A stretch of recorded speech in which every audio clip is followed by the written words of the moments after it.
the statute of limitations has lapsed, then what would the victim be cooperating on? Because there would be no prosecution.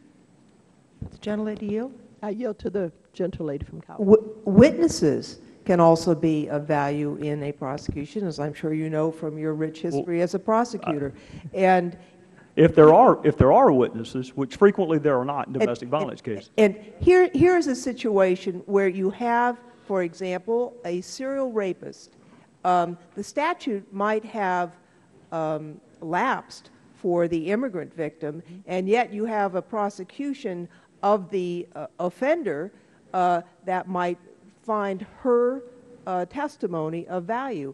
The protection in the system is the certification by the law enforcement officials that this person is helpful to the prosecution of crime.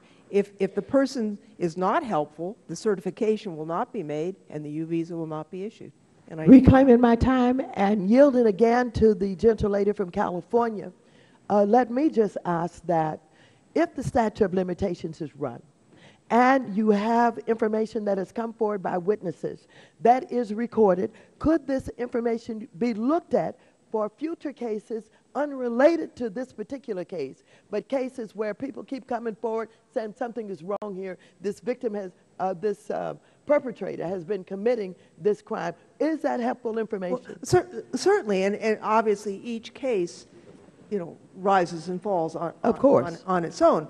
But you can have, especially in the case of sexual abuse, cases where the statute has run and perhaps the individual has not reported it, and yet to prove up a pattern and practice of behavior, that person's testimony could be of value. The protection, once again, is the certification by the law enforcement personnel that the collaboration of the U visa applicant is helpful in their prosecution of crime. And, you know, to remove that tool from law enforcement, why would we want to do that? Reclaiming my time,